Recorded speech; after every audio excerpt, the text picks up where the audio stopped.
Chinese President Xi Jinping and U.S. President Joe Biden had a virtual meeting for 3.5 hours on Tuesday. What came out of it? And we'll hear from Susan Thornton, former acting Assistant Secretary of State for East Asia Affairs under Trump. What does she make of the prospects of U.S.-China ties after the latest meet? Welcome to The Point, an opinion show coming to you live from Beijing. I'm Li Xin.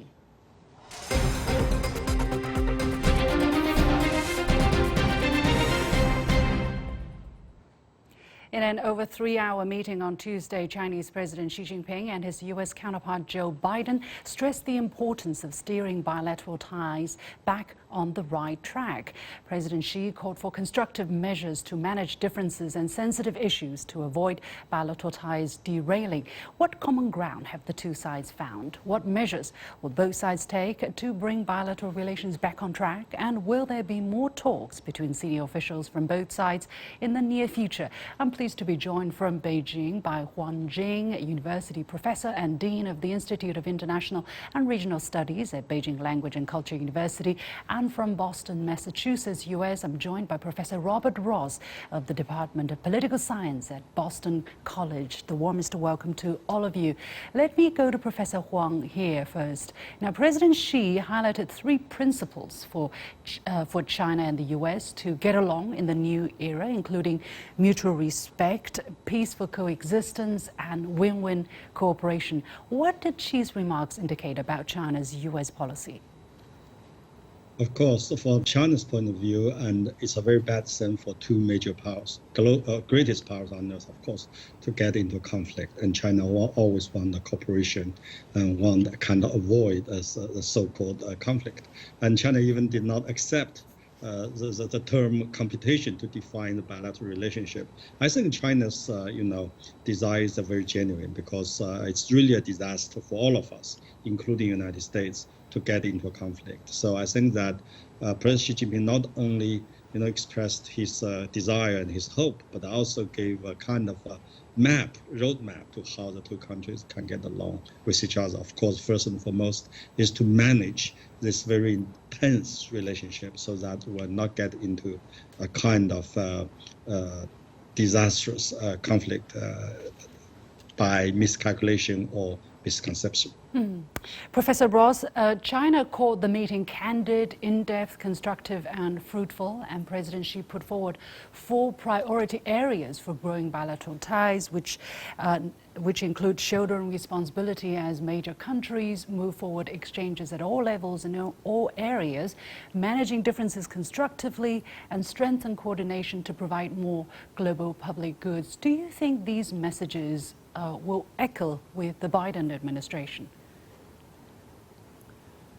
Well, those messages are, of course, welcome by any administration in any country, but they don't really speak to the conflicts that we have between the United States and China and how we manage the discrete particular conflicts, whether it's our trade conflict, whether it's technology, whether it's the South China Sea, our differences over Iran or North Korea. There are hosts of issues that we need to find a way to work together on in which our interests don't necessarily coincide.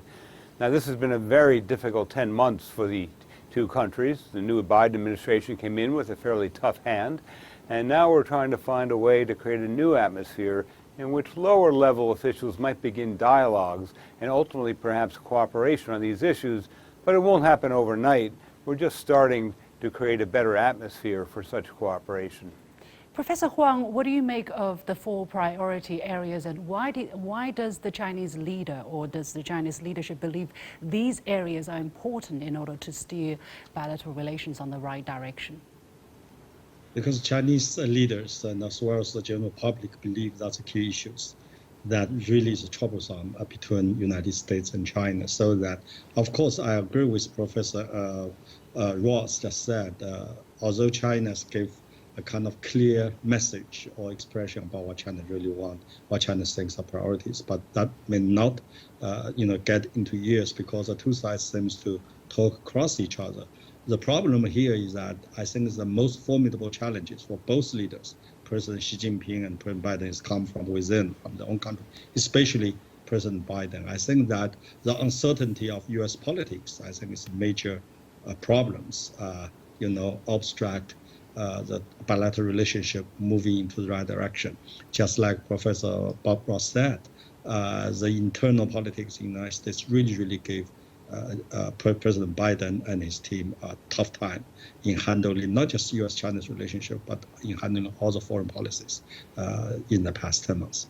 So, Professor Ross, what do you think came out of the meeting that is the most significant for bilateral ties and for the world at large? Do you think the meeting served as some kind of a starting to reaching a turning point, at least for bilateral ties? Well, I think both sides took a number of steps to indicate their goodwill. One was the liberalization of visas for journalists, a very important measure just to symbolize that we're prepared to move forward and there are areas of agreement. There's also the agreement to begin discussions on nuclear weapons to try and stabilize the relationship. This too is important. Communication on these issues can help considerably. As time goes forward, we may have more concrete results.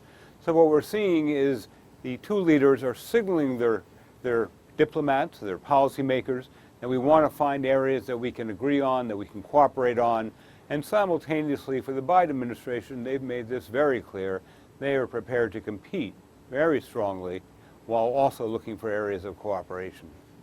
Mr. Huang, Professor Huang, how do you see the significance of this meeting? Is it more about specific issues and how to address them, or about the tone moving forward? Because President Xi clearly said that the most important event in the international relations in the coming 50 years will be for the U.S.-China to find the right way to get along. Is it the specific issues, or really how to deal with bilateral ties?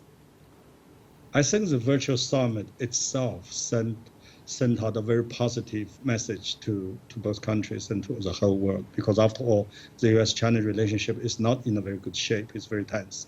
So both leaders agreed to meet each other for over 3 hours. That's very positive, at least symbolically speaking. And also, I noticed that both leaders joined with each other to say that this relationship needs to be managed. President Joe Biden's words is a guardrail, and President Xi Jinping said I have to manage it so that it will keep stable and rational.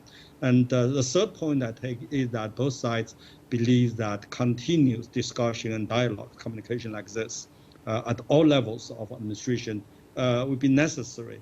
And also notice that Yellen, Vice Premier Liu He was also present at the meeting, which means economic issue, especially financial stability, will be maybe a common ground, in addition to climate change and proliferation, so on and so forth. So that's all I take. And also, I pointed out one final point that is very important to me, that is President Xi Jinping said the starting point for us to manage bilateral relationship is to our domestic issues well. That is, to handle the domestic affair well. I think that's very meaningful for both leaders. That is because if they cannot handle the internal issues, of course, it will lash out into the bilateral issues, bilateral relationship. Professor Ross, there have been some press reaction from the meeting. For instance, the CNN article said healthy debate but no breakthroughs in Biden's critical talks with China's Xi Jinping. And a New York Times article said President Biden and China's leader Xi Jinping pledged at a virtual summit to improve cooperation but offered no major breakthroughs after 3.5 hours of talks. How do you look at these comments? Well, I think any realistic expectation would be that there would not be a breakthrough. People talk about resets, but there is no on-off switch for the U.S.-China relationship. We've had a very difficult 10 months, and we're trying to move it, however slowly, in a new direction. And so this may have not produced major developments and major sources of cooperation, but it's what we wanted. We wanted to move in a new direction that could enable cooperation moving forward. And I think it's best we compare this to what our last major meeting between our foreign ministers in Alaska in the spring, and that certainly set a very different tone of hostility, suspicion, criticism, and in that environment, no policymaker, no diplomat was going to explore avenues of cooperation. This is an effort to move it in a different direction, and given what happened in Alaska, this is an important event. And now we have to simply wait to see how serious our two countries are to explore possibilities of cooperation, particularly on the difficult issues and, of course, on the most important issue in the relationship, how we can avoid conflict over Taiwan. Right. Speaking of Taiwan, it is, according to China, the most important and most sensitive issue in U.S.-China ties. And President Xi, according to the Chinese Ministry of Foreign Affairs, worked on Joe Biden on the Taiwan issue. So, Professor Huang, do you think President Xi was somewhat successful, at least getting the points across from what we see coming out of the U.S. statement? I think the United States, especially Joe Biden administration, understand very well where the bottom line is, the red line is. And I think President Xi Jinping worked on him just make sure that because recently we see a lot of provocative moves by both sides, especially Tsai Ing-wen gave a talk and the interview on CNN said that there's a U.S. military on the airline, and also Joe Biden himself and Secretary Blinken also made some to the Chinese very agitated remarks on Taiwan. Even the readout of the White House, you can see that for the first time in my memory, the 6 assurances is add to be part of the One China policy. And also there are new words, a new clause in the line that strongly oppose any efforts, unilateral efforts. Is that a good sign or a bad sign? That's a bad sign. That's a bad sign. If I remember, United States is opposed to any unilateral change of status quo was said by President George W. Bush on December 3rd, 2003, when Wen Jiabao was visiting the White House. That was meant to contain Chen Shui-bian, the leader of Taiwan at that time. But now the newly added words are strongly opposed to any efforts, unilateral efforts, and against any efforts to undermine peace stability across strait. It's obviously meant to China. But still, I think that Joe Biden said, of course, the readout of the White House did not put it in printed, is that President Biden did say that he's not supportive to the Taiwan independence. And he just said yesterday that he's not encouraging Taiwan independence. I think that's a positive. So I think the message has always been crossed, never been misunderstood on that part. Professor Ross, I'm going to give you the last word on this. Do you think the two sides managed at least to mark the lines clearer this time during the meeting? Keep it short, please. Well, I do believe that President Xi was quite forceful on Taiwan, as well as he should be. And I do agree that the American administration is quite sensitive and knows the importance of the independence issue and has made clear it does not support independence and that it supports the communiques in U.S.-China relations. The concern is that you can say it has a one China policy and it doesn't support independence, but the Chinese concern is that American policies beneath that line can express support for the government on Taiwan, and that the Chinese on the mainland do not trust that government on Taiwan to refrain from independence down the road. So the Chinese government is quite clear, do not support the independence forces on Taiwan, and in that respect we don't know how far is too far as the United States moves forward with Taiwan while simultaneously saying we do not support independence. So I do not think we can be too optimistic that Taiwan can be well managed in the future. Both sides need to have great caution in how we deal with this issue. But as you were suggesting going forward, the agenda for U.S.-China relations is very broad, and there are many other areas for cooperation. Okay, we're going to leave it there. Many thanks to Professor Huang Jing and Professor Robert Ross joining us for the first half of discussion. We'll take a short break and we'll come back. When I come back, my talk with Susan Thornton. What does the former U.S. senior diplomat make of Xi and Biden's virtual meeting? Stay with us. After the virtual meeting between the Chinese and U.S. presidents, China said that the meeting has charted the course for U.S.-China ties to move forward. Some Western media said the highly anticipated summit yielded no major breakthroughs, however. How should we interpret the outcome of the meeting, and what does it mean for the path forward? We are going to connect with Susan Thornton, former acting Assistant Secretary of State from Lisbon, Maine in the United States. She's also a senior fellow at Yale Law School in just a moment. But at this moment, we are going to run a piece which is about what the Chinese Vice Foreign Minister Xie Feng told the press about the Xi-Biden meeting right after the meeting. Let's take a look at this first. Before the meeting, Beijing had said they hoped the virtual meeting between the two presidents could explore the way of mutual respect and peaceful coexistence in the new era to bring bilateral relations back on the right track of sound and stable development. And after the meeting, Vice Foreign Minister Xie Feng had this to say about how the wide-ranging talks had gone. The discussions were candid, deep, constructive and productive. We believe that the helmsmanship by both heads of state is crucial for China-US relations. This meeting has pointed the way forward and injected a new impetus in China-US relations.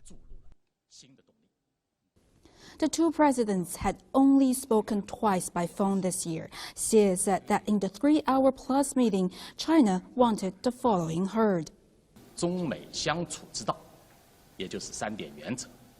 For the two countries to get along in the new era, 3 principles must be followed.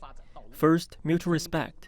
The two countries need to respect each other's social systems and development paths, respect each other's core interests and major concerns.